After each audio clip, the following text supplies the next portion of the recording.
Enterrés dans le sable, comme des machines à remonter le temps d'un autre âge, protégés par la chaleur sèche du désert pendant des milliers d'années.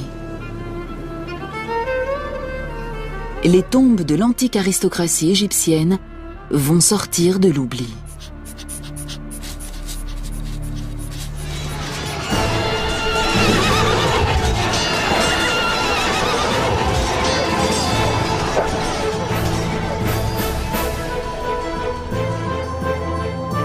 Trois hommes creusent le sable pour exhumer de nouveaux chapitres de l'épopée égyptienne.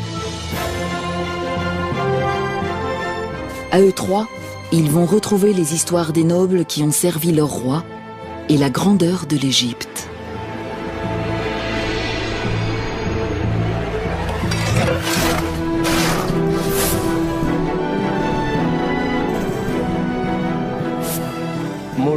Plus on découvre de momies, plus on en apprend sur l'histoire de l'Égypte antique.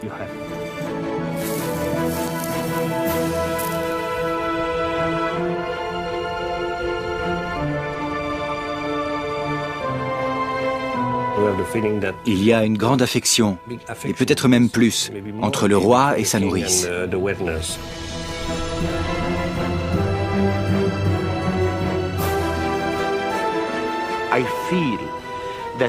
Si je regarde en profondeur dans le sol du pays, j'imagine qu'il y a des tas de tombes remplies d'or qui n'ont encore jamais été fouillées.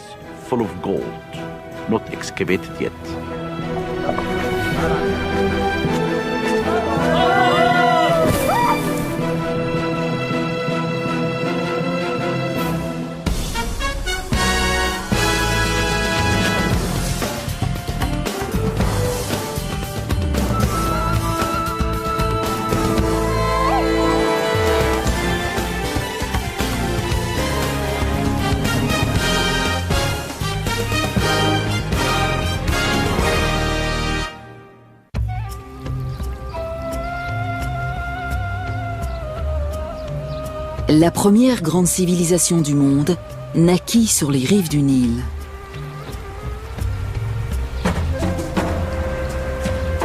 L'Égypte, dans toute sa gloire monumentale.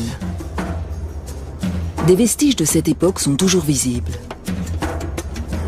Certains sont énormes, admirables, mais le plus souvent, ils sont modestes et à l'abri des regards.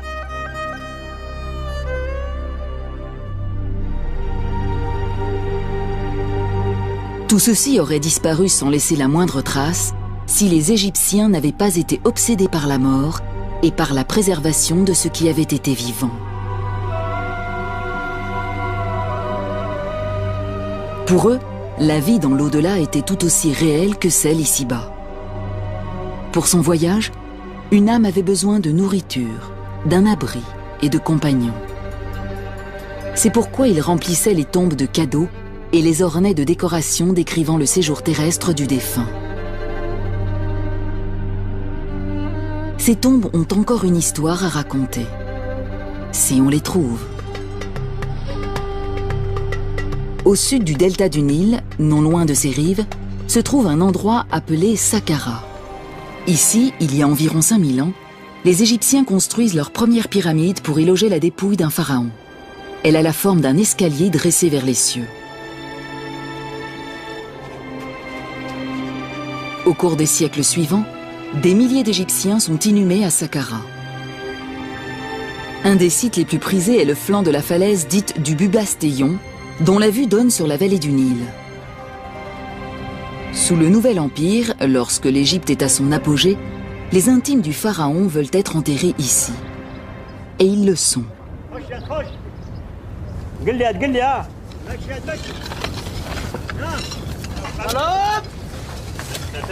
Aujourd'hui, on les exhume. Alain Zivy, égyptologue au CNRS et responsable de la mission archéologique française du Bubastéon, supervise ces fouilles depuis 1986. Si quelqu'un m'avait dit, il y a des années, que je passerais plusieurs mois ici, même plusieurs années au total, Je ne l'aurais pas cru. Parfois, je me demande ce que je fais à jouer dans le sable, parce que je ne suis plus vraiment un gamin. Mais j'ai compris que je faisais ce dont je rêvais.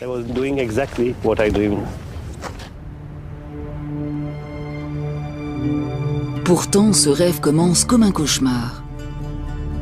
Les premières salles qu'il inspecte forment une nécropole de momies de chats. Des milliers.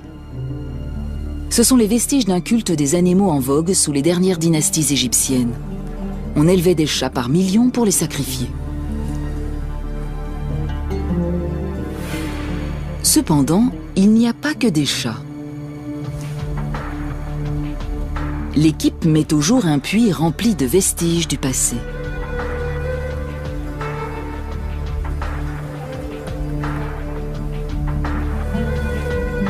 En creusant, les hommes découvrent un premier niveau, puis un autre, et encore un autre. Et à 21 mètres de profondeur environ, ils tombent sur quelque chose.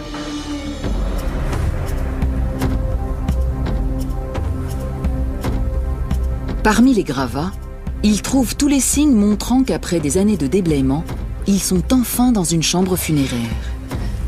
Parmi ces objets se trouve un vase canope utilisé pour recueillir les entrailles et les organes vitaux. Et son couvercle.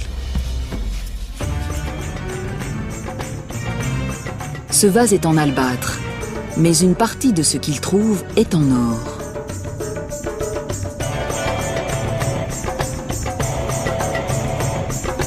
Tous ces trésors et bien d'autres furent enterrés avec la momie d'un officiel de haut rang qui vivait sous le règne du pharaon Akhénaton.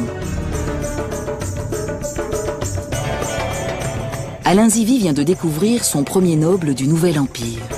Il veut dès lors en trouver d'autres. Son équipe se met au travail à l'intérieur même de la falaise.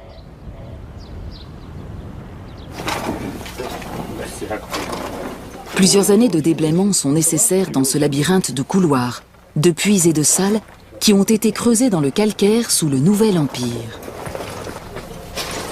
En chemin, l'équipe découvre d'autres tombes abritant de riches et célèbres Égyptiens. Aujourd'hui, elle vient d'en trouver une nouvelle. Belle chambre, hein? Attends, montre-moi s'il y a des décors. Chaque salle est source d'enseignement, même si toutes ne sont pas ornées d'écrits. Celle-ci, en revanche, regorge de hiéroglyphes.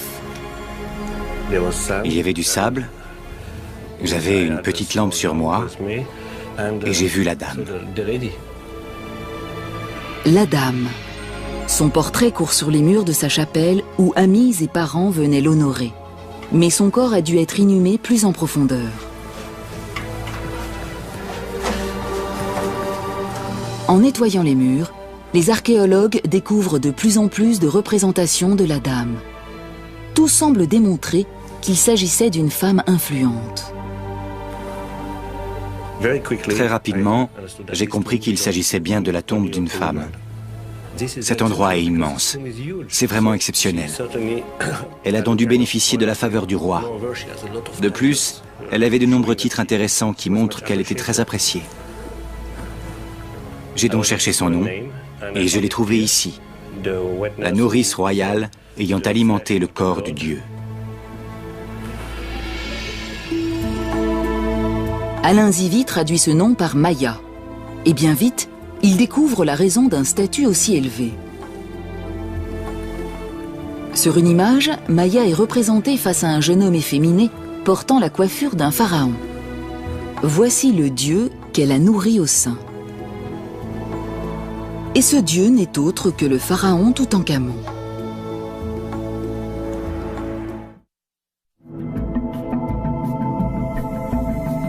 Ce roi est entré dans l'histoire lorsque l'archéologue britannique Howard Carter a fait la plus grande découverte égyptologique du XXe siècle dans la vallée des rois.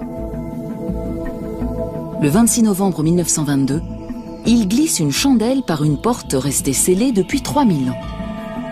C'est le couronnement de sa carrière. Il vient de découvrir la sépulture souterraine d'un pharaon du Nouvel Empire mort avant son 20e anniversaire. Mais contrairement aux tombeaux royaux découverts jusqu'alors, celui-ci n'a pas été pillé.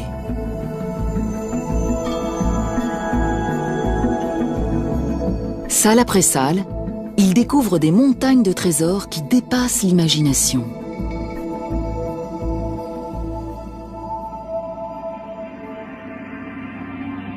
Toutankhamon est enfermé dans 3 cercueils d'or, à l'intérieur desquels se trouve un masque en or massif. Une statue d'or du jeune souverain se trouve non loin. Un trône doré montre le roi auprès de sa fiancée, encore une enfant. Peut-être sa demi-sœur. La découverte d'Howard Carter apporte une manne de renseignements sur la disparition de l'enfant roi. Mais sa naissance, elle, reste nimbée de mystère. Il était certainement le fils d'Akhénaton, le pharaon hérétique qui vénérait le seul dieu soleil et non le panthéon polythéiste traditionnel. Akhénaton et son épouse, Néfertiti, eurent 6 filles. Certaines sont représentées ici sur les genoux de leurs parents. On dirait une photo de la vie quotidienne du passé. Mais le jeune Toutankhamon n'apparaît jamais sur les portraits de la famille royale, ce qui signifie que sa mère était peut-être une épouse secondaire morte en couche.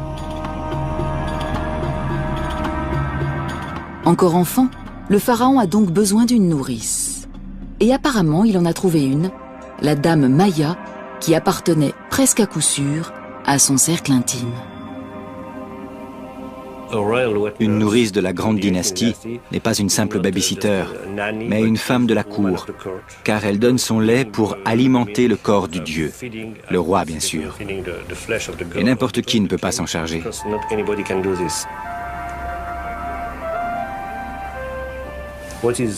Ce qui est fantastique, c'est ce sentiment d'amour entre ces deux individus, plus particulièrement de la femme envers le roi.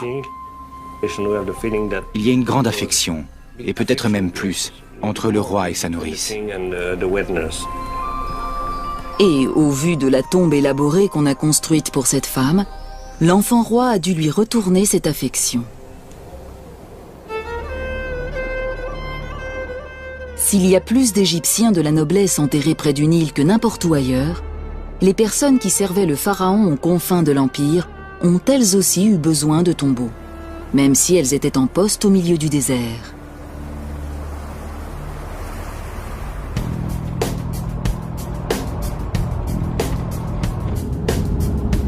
Le docteur Zahi Hawass, secrétaire général du Conseil supérieur des antiquités d'Égypte, est responsable de tous les vestiges du passé. Il se rend à l'oasis de Baharia, à 5 heures de route du Caire.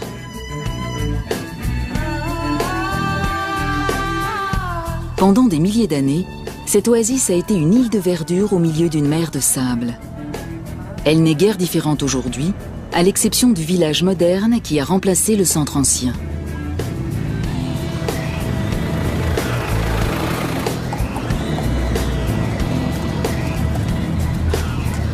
Environ 7 siècles après Toutankhamon, au début du déclin de l'Empire égyptien, c'était un centre agricole prospère. Il y avait donc suffisamment d'argent pour faire construire de riches tombeaux.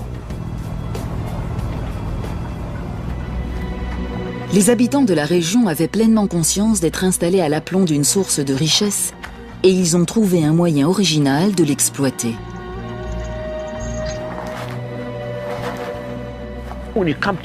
Quand vous arrivez dans un village comme celui-ci, vous entendez des rumeurs. S'il y a une tombe, il y a un trésor, de l'or. Ces bruits passent d'une personne à l'autre, prennent de l'ampleur, et c'est pourquoi les gens veulent construire leur maison au-dessus des trésors des pharaons. Une maison, si elle est construite juste au-dessus d'une tombe, permet à son propriétaire de creuser directement dans sa cave à chaque fois qu'il a besoin de vendre un objet sur un marché noir avide d'antiquités. Cette pratique perdure encore aujourd'hui, et Zahi Hawass veut y mettre un terme. Il a donc fait un choix qui prête à controverse, détruire certains logements.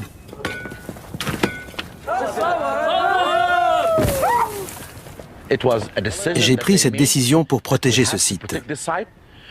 Au même moment, nous avons aussi démoli toute maison qui mettait en danger les monuments. Les gens doivent impérativement avoir à l'esprit que la protection des monuments est ce qu'il y a de plus important.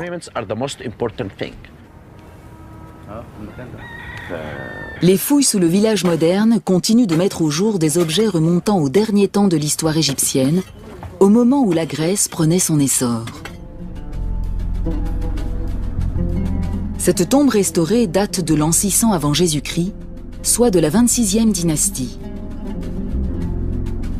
À cette époque, l'Égypte n'était plus une superpuissance. L'influence du pharaon avait décliné au profit des autorités locales, surtout dans les avant-postes prospères comme Bahariya.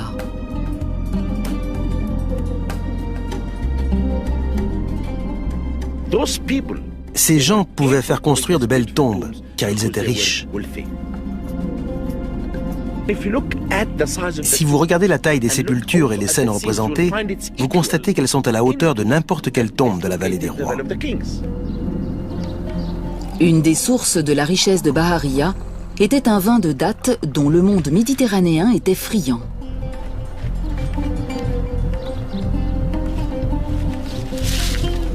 On pouvait gagner de l'argent en ramassant les dattes et en fabriquant le vin, mais encore plus en l'acheminant vers les marchés du Nord-Est.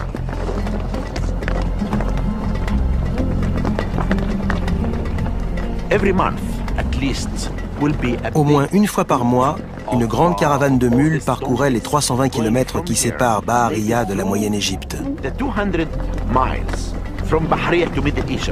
C'était un voyage difficile, mais il faut bien se dire qu'à l'arrivée, c'était la fortune.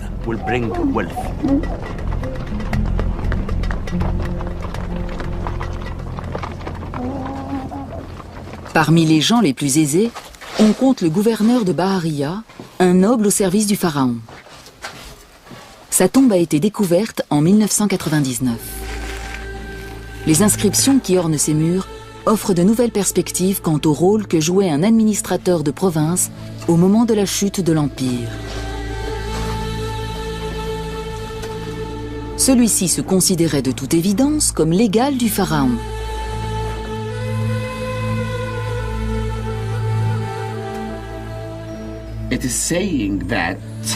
Il est dit que c'était un prêtre d'Isis et d'Osiris et qu'il s'appelait Gad Rensu Eyouf Ankh. Il est devant le grand Dieu. On voit ici qu'il deviendra un roi dans l'au-delà, car Osiris tient les instruments du pouvoir. Ensuite, Zahi Hawass se met en quête de la tombe de l'épouse du gouverneur.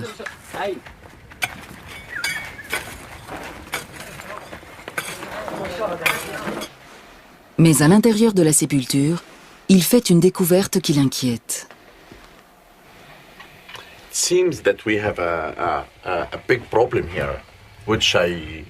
Il semble que nous ayons un gros problème auquel je n'avais pas vraiment songé avant.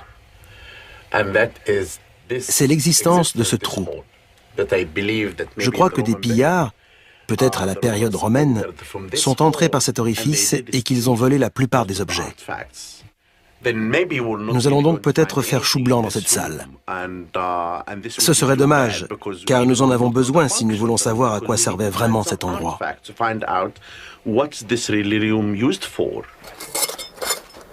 Mais les voleurs ne prennent pas toujours tout quand ils pillent une tombe, surtout si les objets sont apparemment sans valeur. De l'albâtre. Les efforts de Zahi Hawass sont récompensés.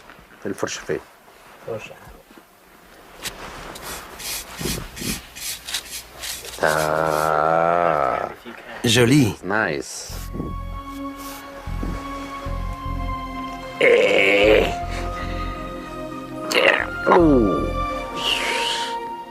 C'est un canope.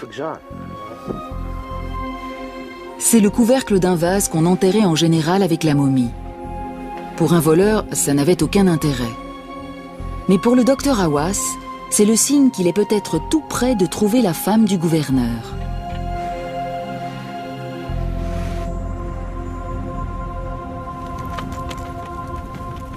À Saqqara, Alain Zivi cherche toujours sa dame perdue. En effet, la chambre funéraire de Maya reste introuvable. En revanche, les chats momifiés sont légion. La plupart de ces animaux ont été enterrés tardivement dans l'histoire égyptienne, à l'époque où Cléopâtre était reine et où Jules César gouvernait à Rome. Le nouvel empire des grands pharaons n'était alors plus qu'un lointain souvenir. Sous le joug d'un pouvoir étranger, les Égyptiens trouvèrent le réconfort dans des cultes qui exigeaient le sacrifice d'animaux.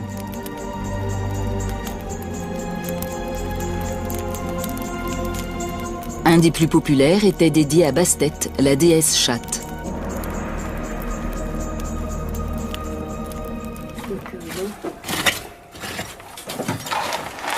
Devant cette profusion, Alain Zivie décide qu'il est temps d'examiner ces momies en détail, mais sans les ouvrir. Cette tâche incombe à un couple d'experts en radiologie, Martine et Roger Lichtenberg.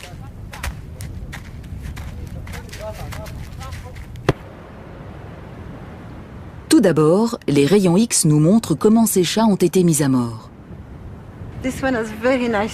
Celui-ci a un très beau crâne. Il n'a pas été abîmé. Il n'est pas mort d'un coup sur la tête. On lui a tordu le cou. Vous voyez ?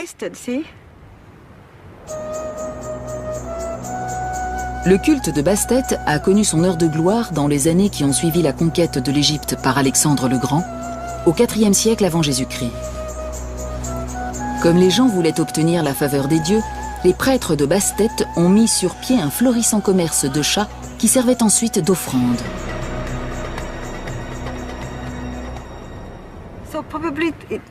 C'est un gros chat. Mais les plus gros, on n'osait pas leur briser les cervicales. On leur assénait un coup sur la tête. C'était un bel animal, regardez. Après sa mise à mort, le chat subissait le rituel de momification traditionnel. Les prêtres embaumaient son cadavre et l'enroulaient de lin.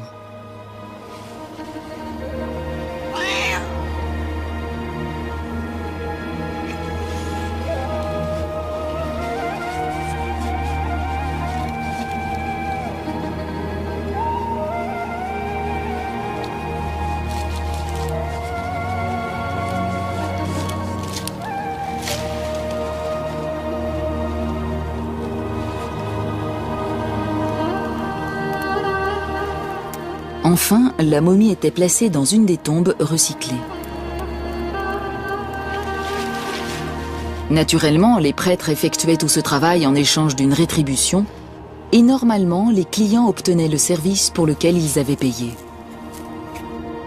En fonction de ce que vous pouviez débourser, vous aviez une petite ou une grosse momie. Si vous étiez très riche et que vous teniez vraiment à plaire à la déesse, vous achetiez une grande quantité de chats.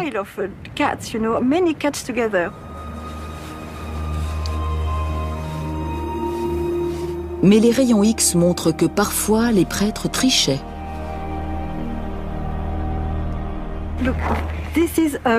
C'est une momie de petite taille, mais surtout elle n'est pas complète. Ils n'ont mis qu'un os à l'intérieur. Le corps n'est pas complet, n'est-ce pas? C'est un tas d'os. Oui. Et un quart des momies que nous avons trouvées sont fausses. Il n'y a rien à l'intérieur des bandes. Ces prêtres étaient-ils des escrocs? Y a-t-il eu une pénurie de chats? Mystère.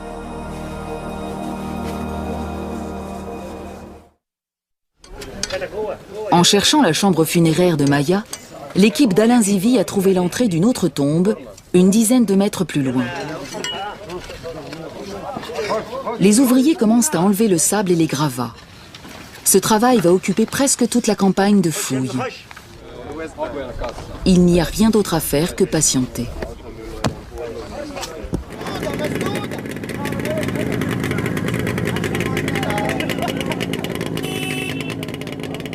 À 320 km à l'ouest, à Bahariya, la recherche de l'épouse du gouverneur arrive à son terme. Les ouvriers de Zahi Hawass ont découvert un autre sarcophage sous les décombres. Comme il l'espérait, il s'agit bien de celui de la femme du gouverneur, une femme nommée Nahassa. Au premier coup d'œil, les craintes de Zahir-Hawaz de découvrir une tombe pillée semblent se confirmer, mais lorsqu'il examine les vestiges en détail, une toute autre histoire commence. Plus de 100 objets sont exhumés et la plupart sont en or.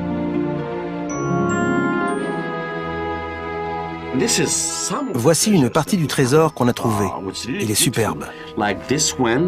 Prenez ceci, on les mettait sur les ongles, comme ceci.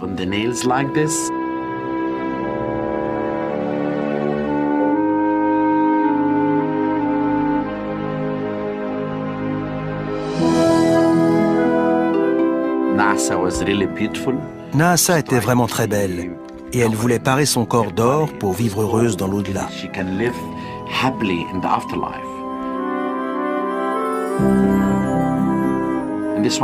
Ici, on a trouvé de superbes pièces comme celle-ci. Certaines ont même la forme d'un scarabée. Ceci aussi est intéressant.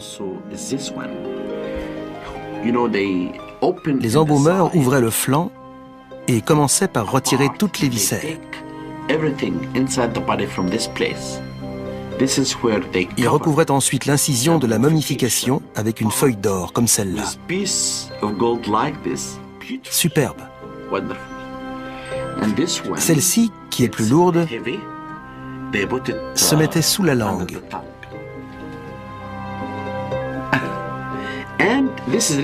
Et celle-ci, c'est ma préférée.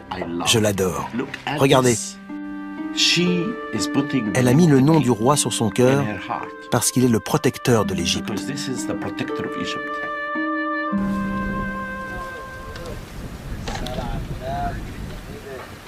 À Saqqara, les ouvriers d'Alain Zivi ont mis au jour un bâtiment remarquable. Il s'agit d'une structure rectangulaire construite il y a plus de 3000 ans, juste au pied de la falaise. C'est une chapelle mi-construite, mi-creusée dans la roche. Et la grande surprise a été l'état de conservation de ce mur qui est exceptionnel. Je vais écarter le rideau. Ce n'est pas un spectacle. Il protège le mur de la poussière et des visiteurs. Et bien sûr, il rend le tout encore plus spectaculaire. Regardez.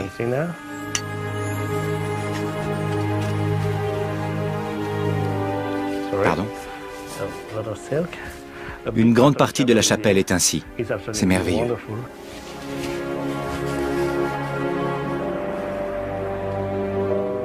Le destinataire de cet endroit était probablement un personnage important. La salle est vaste, même en vertu des normes égyptiennes, et on n'a pas lésiné sur sa décoration.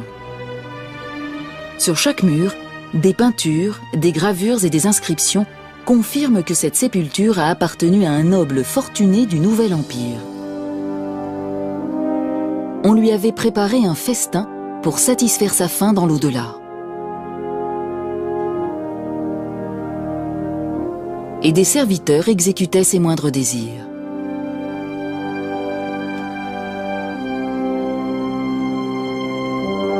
Pour Alain Zivi, le premier impératif est de trouver le nom de celui pour lequel on a construit cette tombe. C'est une obsession quand on entre dans une tombe. Où est le nom? Ici. 2 faucons au-dessus d'un étendard et ce signe. C'est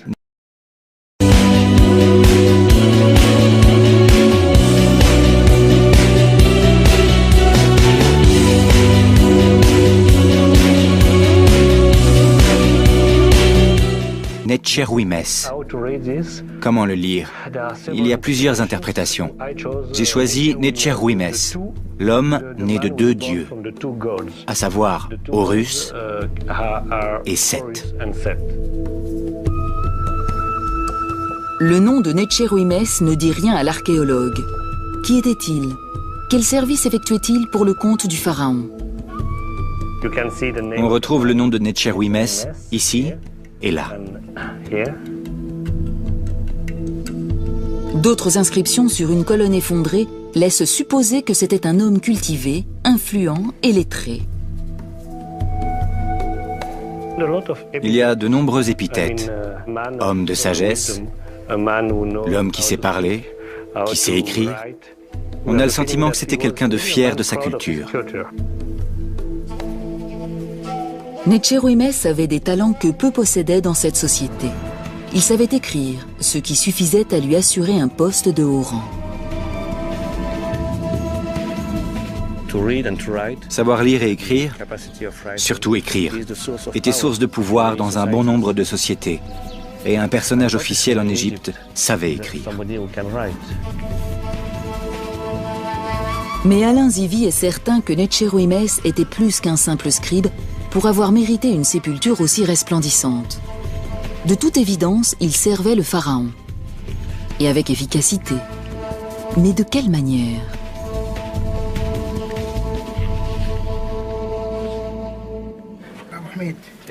Pendant que le Français planche sur cette question, les fouilles continuent à l'autre bout de la chambre. Je crois que c'est bon. L'ingénieur Pierre Veillat doit faire la différence entre les pierres d'origine et les rochers ajoutés par la suite pour boucher les trous. Pas très solide. Tous sont parfaitement conscients que des tonnes de calcaire sont amassées au-dessus de leur tête. Le travail avance lentement. Chaque rocher doit être retiré à la main.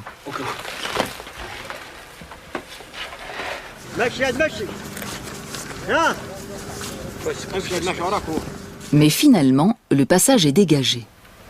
Et une découverte les attend.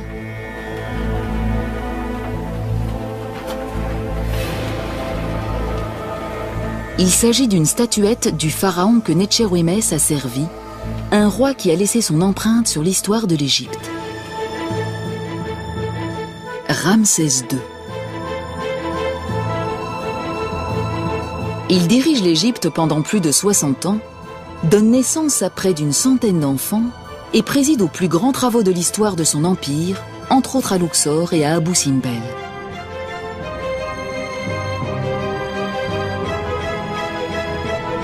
Ramsès est aussi un maître infatigable de l'autopromotion et il s'est assuré qu'il passerait à la postérité grâce à ses représentations, son legs et son nom.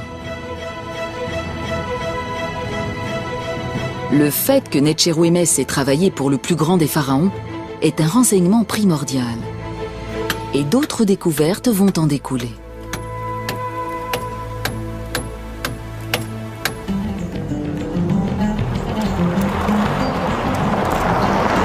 Dans les faubourgs de l'oasis de Bahariya se trouve un cimetière gréco-romain découvert en 1996 par Zahi Hawass et son équipe.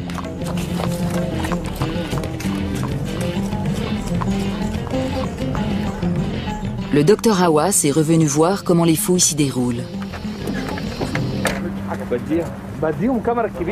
Il a choisi l'archéologue égyptien Tarek El Awadi pour superviser les travaux. Le cimetière s'étend sur 36 km², intégralement noyé sous le sable. Où que vous creusiez ici, vous tombez sur une tombe. Si vous regardez le terrain, vous voyez partout la trace de petits monticules. Et s'il y a un monticule avec quelques objets, comme des morceaux de poterie, c'est qu'il y a quelque chose dessous. Dans toute cette zone, si vous mettez la main dans le sable, vous trouvez l'entrée d'une sépulture. Ensuite, vous commencez les fouilles et là, c'est le plus important, il faut faire attention car en dessous, il y a des momies.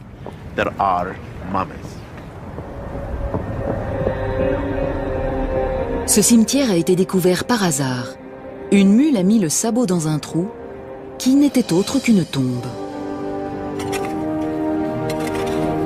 À l'intérieur repose un grand nombre de momies. La plupart sont dorées et dans un état de conservation remarquable.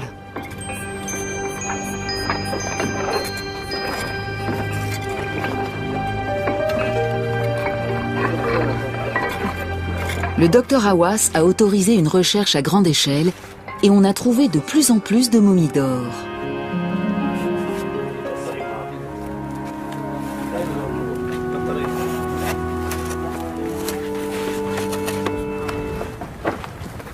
Tarek El Awadi a fait plusieurs découvertes et Zahi Hawass a hâte d'y jeter un œil.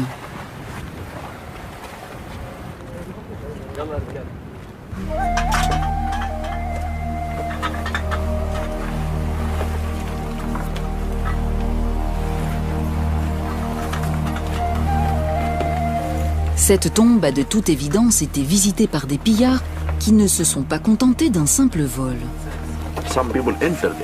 Des individus sont entrés et ont coupé les têtes de toutes les momies. C'est très étrange. Vous pouvez constater que toutes ces momies ont été décapitées. Regardez cet enfant.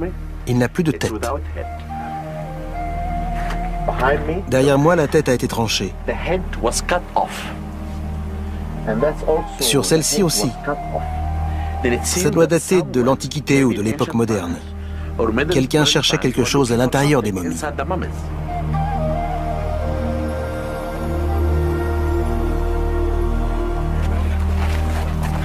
Pourtant, même cette profanation est source d'enseignement. Pour Tarek El Awadi, cette décapitation est peut-être le résultat d'une querelle entre deux familles. Même les cadavres des enfants ont été décapités pour venger une querelle oubliée depuis longtemps.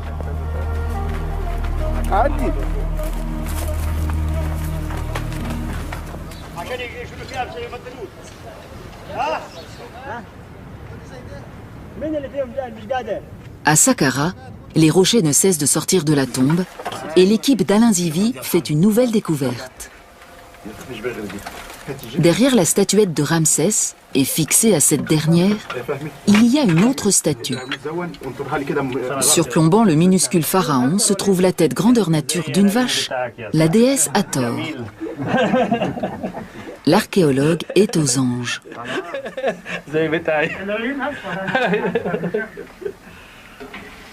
Il m'a demandé si les yeux de la vache sont verts ou bleus. Je lui ai répondu qu'ils sont comme les vôtres. Superbe. Sous une de ses nombreuses apparences, Hathor était la protectrice des morts, celle qui garantirait à Netchérouïmès de passer en toute sécurité dans l'au-delà.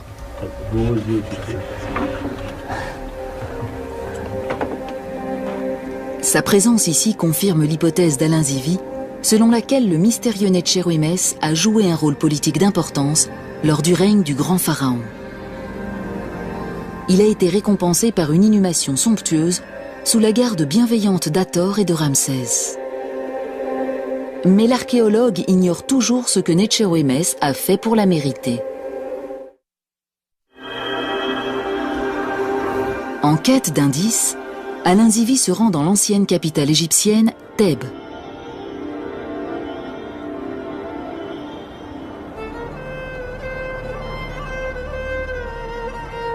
Aujourd'hui, elle s'appelle Luxor et regorge de monuments construits à la grandeur de Ramsès. Il est donc possible que Netchérouïmès soit mentionné quelque part.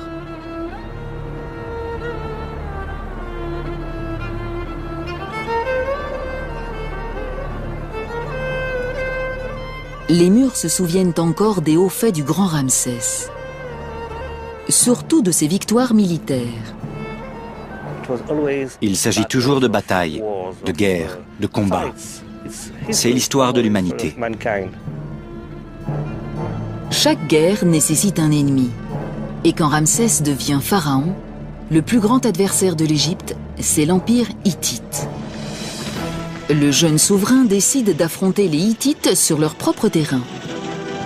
Il conduit une armée de 20 000 hommes vers le nord et affronte l'ennemi non loin de la ville de Kadesh. C'est une des premières batailles de l'histoire dont il subsiste des comptes rendus détaillés.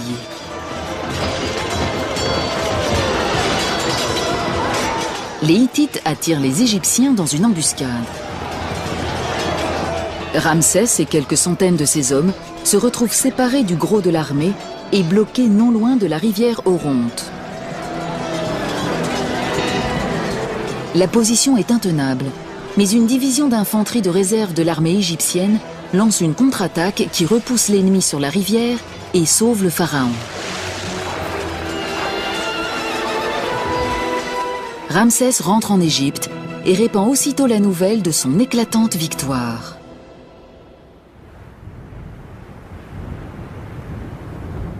Les murs des temples de Luxor portent encore les gravures montrant les actions héroïques du pharaon ce jour-là. Il y a également une copie du traité de paix qui allait mettre fin au conflit près de 16 ans plus tard.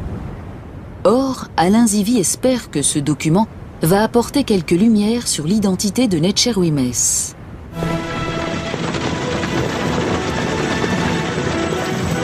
Les négociations, longues et chaotiques, se soldent finalement par un accord. Et le traité de paix en explique les termes.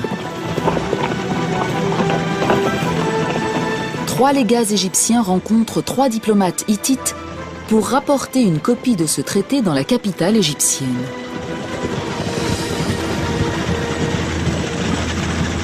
Il promet que l'amitié remplacera l'hostilité et chaque camp jure de ne pas attaquer l'autre en premier. Dans l'éventualité d'une attaque par un tiers, ils formeront une défense commune. Il y aura des échanges de prisonniers et un pacte d'extradition. Le traité est gravé en cunéiforme sur une tablette en argent et présenté au pharaon. Ensuite, Ramsès le fait graver sur les murs des temples de Thèbes.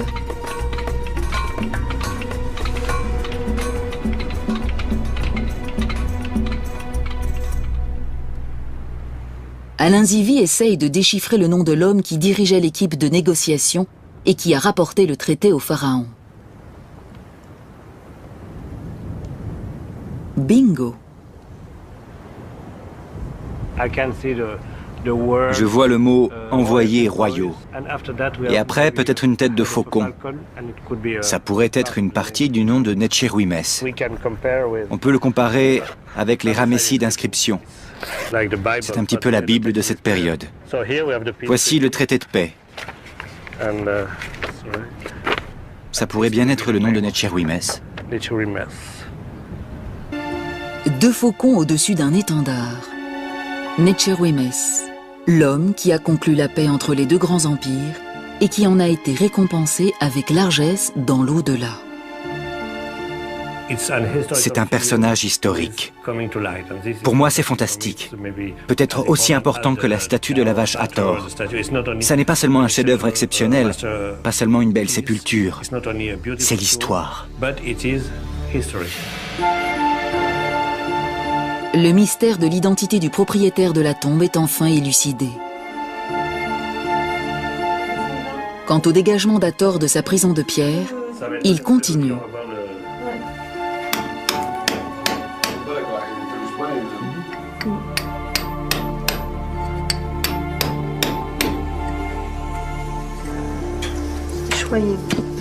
Anne Liéget injecte un adhésif dans la pierre pour préserver la fine couche de peinture vieille de 3000 ans.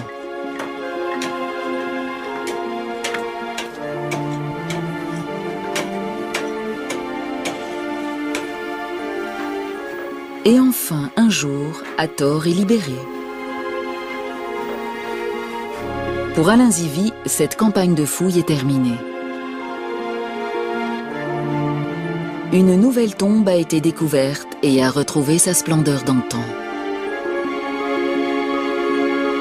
Un autre sujet du roi a été identifié grâce au cadeau qu'il a emmené dans l'au-delà.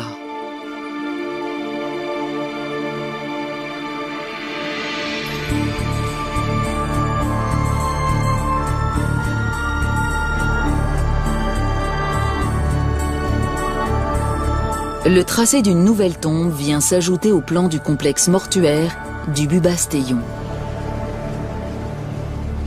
L'année prochaine, il faudra enlever une nouvelle couche de sable.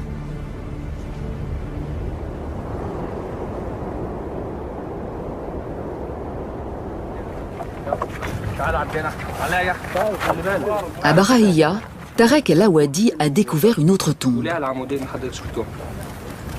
Zahi Hawass est là pour l'inspecter.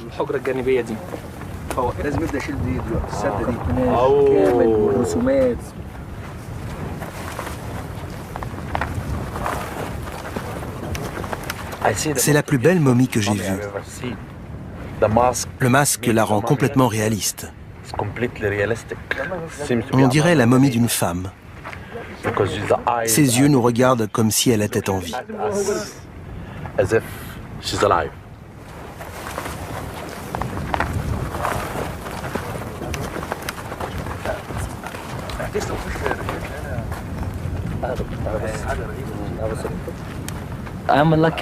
J'ai de la chance d'avoir trouvé cette sépulture. C'est incroyable.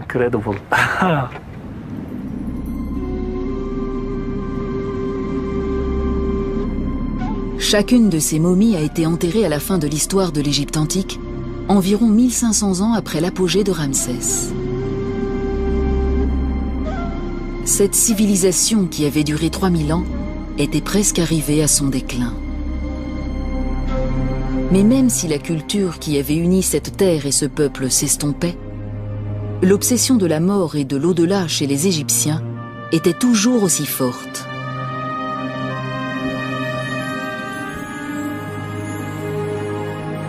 Ce qui avait été autrefois le privilège des rois, puis de leur entourage, avait été au fil du temps adopté par les classes aisées et moyennes. Dès lors, quiconque ayant de l'argent pouvait se faire construire une tombe et s'offrir des funérailles de style. La plupart des tombes dans lesquelles leurs corps ont été déposés sont toujours sous le sable. Chacune d'elles a une histoire à raconter et attend patiemment d'être découverte.